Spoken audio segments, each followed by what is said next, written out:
the term painfully slowly. And that rule is fantastic when you're practicing.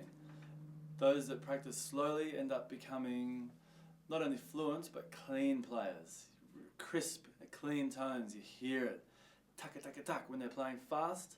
Brrr, you really hear that. Independence of each stroke in each beat. This here, what I was practicing just then, the Riz. Okay?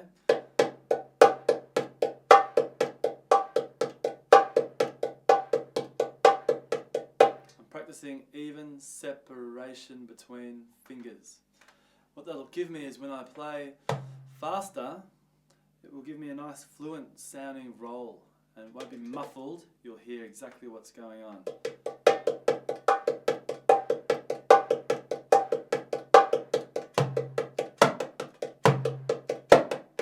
Okay?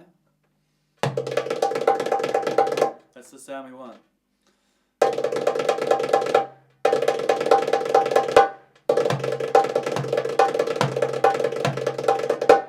Okay? Practicing slowly is where it's at in practice. If you can go slowly and clean, it's painful sometimes because your mind becomes quite agitated. Like when you meditate, you last a few minutes and you just run to the cupboard for some biscuits. Your mind can't handle being slowed down. It's confronted with what it perceives as boredom, but it's actually not. If you go a bit further on the other side of that bit of frustration, that's where you're really rewarded. And it can almost be a meditation. So, exercises like this, like I said in the last one for beginners, I'll say it again here, put some music on in the background. If it's something you're not having to concentrate on too much, put some nice music on in the background. Listen to some Tekbilek or something you like listening to, and just bliss out with your practice and enjoy it. It's time out.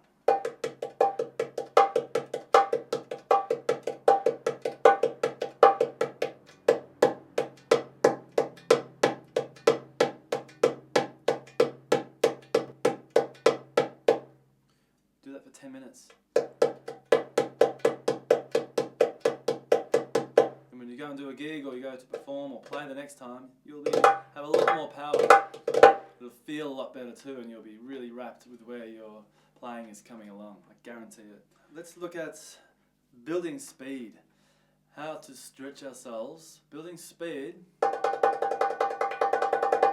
Firstly, it's important not to use our back muscles when doing a roll.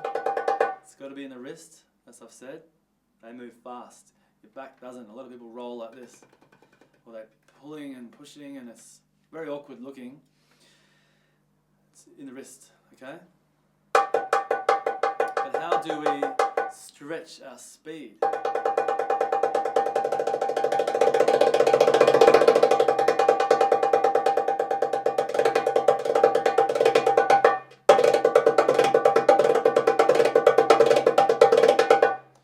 Do is we get what's called a base speed, something you're very, very comfortable with, something that you could play all day, this tempo. Then we stretch it a bit and play a bit faster for a while, hold it, then come back.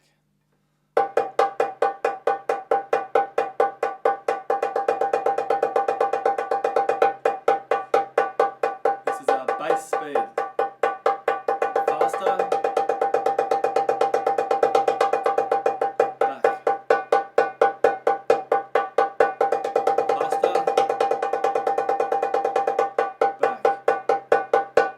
Okay?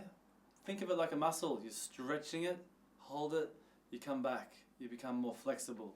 It's the same thing. Once you get better and faster at it, your base speed is what will pick up, okay? So eventually, you'll be on a speed like this.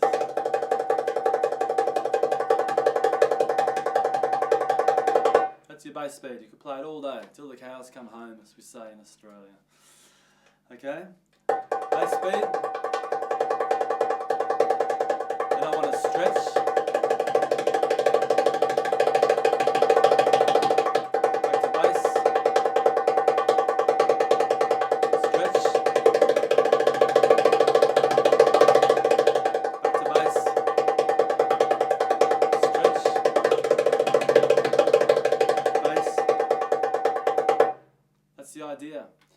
eventually your bass speed will be lightning fast, and then when you are stretching, they're really fast little bursts. Okay, and when the time comes, push comes to shove, as they say, you'll be able to do that fast roll nice and clean, really when it counts, because you've done that practice.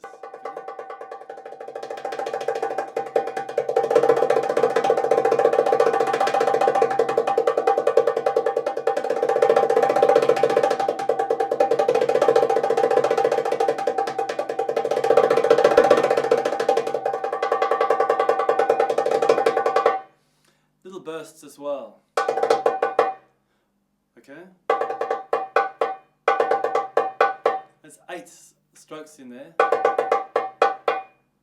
Okay? Slowly, it's getting slowed down. 1 and 2 and 3 and. Okay? Practice doing this.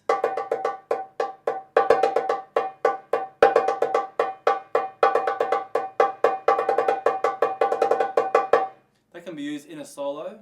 It could be boom slap, okay? Or just played.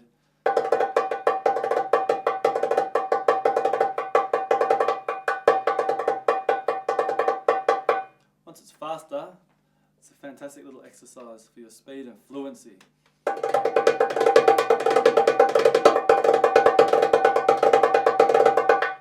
Got to make sure it's clean.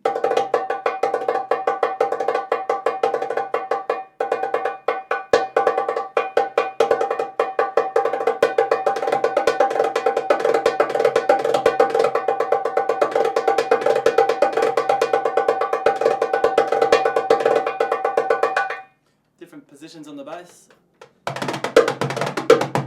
Same thing. Muffled with my hands together.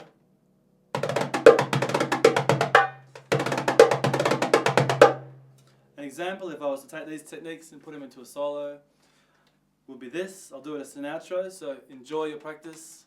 Put some music on if it's technical stuff, and if it's not, then just get into it. Focus. It's time out, and it's always play. It's never work. Okay?